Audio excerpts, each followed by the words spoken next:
didn't find very many variables that kind of significantly kind of mediated the intervention effect, and so it's the same across age, gender, environmental identity, and ACORN group. I'm just presenting the data here for ACORN group. Don't be kind of misled when you test all the entire interaction. There's no interaction with ACORN group, even though it looks as if we see some different results for ACORN 5.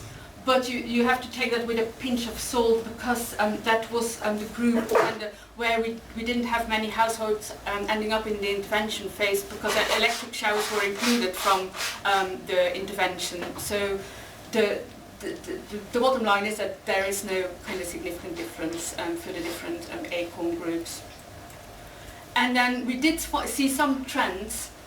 And this was tested at the 5% difference, so it may be kind of, if we use some different criteria, we could draw some different conclusions. But it does look like we find a stronger interaction effect in the unmetered houses versus the metered houses, and there seems to be some relationship with the initial flow rate. So a bit of a kind of stronger effect for the higher flow rates and for the lower flow rates.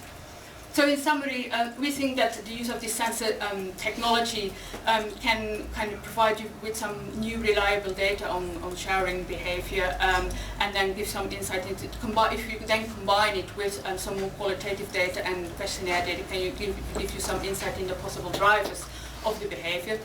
We did find that this intervention, using a combination of feedback, social comparison, commitment, it actually resulted in 18% reduction in shower duration. So this was a 4-week intervention. We looked at the different weeks, and we didn't see any differences between the weeks, but still, it's only we only have data on 4 weeks, so we don't know what the long-term impact of the intervention is. So that is something that we'd have to check, because often these behaviour change interventions tail off after a little while. And then also, we don't know necessarily what the crucial elements of the intervention are, because we were looking at the combination. And I'll leave it to Doug to give you the recommendations based on the study. Okay, thanks, Hilde. So, key recommendations that have come from the study. Certainly, using more sensitive monitoring technology can certainly help in terms of understanding use within the home. But it does need to be coupled with some of that qualitative data in terms of understanding what the customer is doing in terms of feedback. But combining the factors of monitoring and feedback do appear to lead to behaviour change.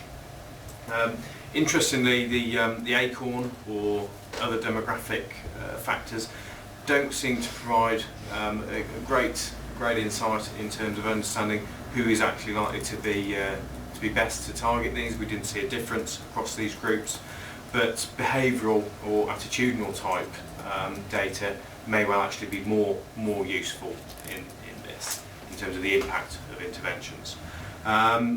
Certainly techniques such as commitment or pledges, as well as social comparison, we think help raise customer awareness and certainly help create that change environment and instigate those changes and those opportunities for change.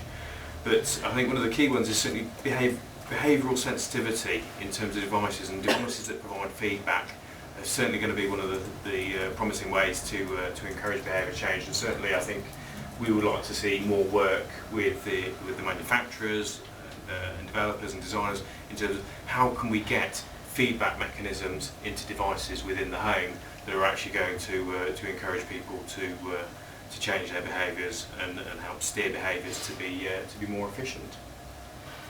And I think that's it. Thank you.